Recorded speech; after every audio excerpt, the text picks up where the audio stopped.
देखिए, स्वदेशीकरण से सशक्तिकरण। भारत जो किसी समय में रक्षा उत्पादों के आयात का सबसे बड़ा आयातक ऐसा देश के रूप में पहचान रखता था, माननीय प्रधानमंत्री जी के मार्गदर्शन में, उनके नेतृत्व में आमूलचूल परिवर्तन जिस तरह से किया गया,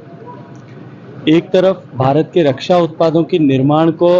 प्राइवेटाइज किया गया, उनके साथ में जोड़ा गया। भारत के ऑर्डिनेंस फैक्ट्री बोर्ड की जो यूनिट्स लगभग डिफंक्ट हो गई थी, आयात में जो लोग चांदी कूटना चाहते थे, उनकी इस बदनीयती के चलते हुए उनको रिवाइव किया गया, उनको 7 बड़ी वर्ल्ड क्लास कंपनीज में कन्वर्ट किया गया। एक निगेटिव लिस्ट बना करके कि आप इनके अतिरिक्त किसी भी चीज का इंपोर्ट नहीं करेंगे। लगभग 85% तक आयुध का स्वदेशीकरण किया गया।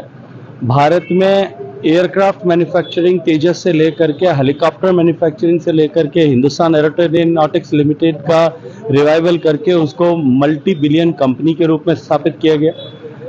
भारत में निर्मित रक्षा उत्पाद, जिनमें मिसाइल से लेकर के सामान्य जो बुलेट प्रूफ जैकेट्स हैं,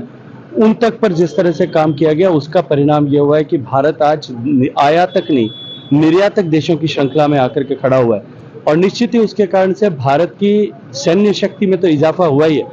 लेकिन अभी वर्तमान में जिस तरह की परिस्थितियां रशिया यूक्रेन वॉर में देखी गई, रक्षा आपूर्ति में आत्मनिर्भरता जो है वो किसी भी देश की सुदृढ़ता के लिए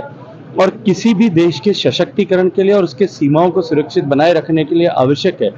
इस आवश्यकता को पूर्ति के लिए दूरदृष्टि पूर्वक जिस तरह से निर्णय लिए गए, उसका प्रभाव जो है आज दिखाई देता है। माननीय प्रधानमंत्री जी के उपस्थिति में कल भारत की सेना की तीनों ही विंग्स ने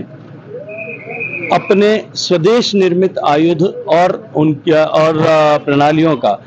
ऐसा प्रदर्शन किया जिसको देख करके शायद भारत के लोग नहीं, जिस किसी ने भी उसके बारे में सुना होगा विश्व भर में, वो चमत्कृत भी थे और हतप्रभ भी थे। ये जो अवसर बिछी है तो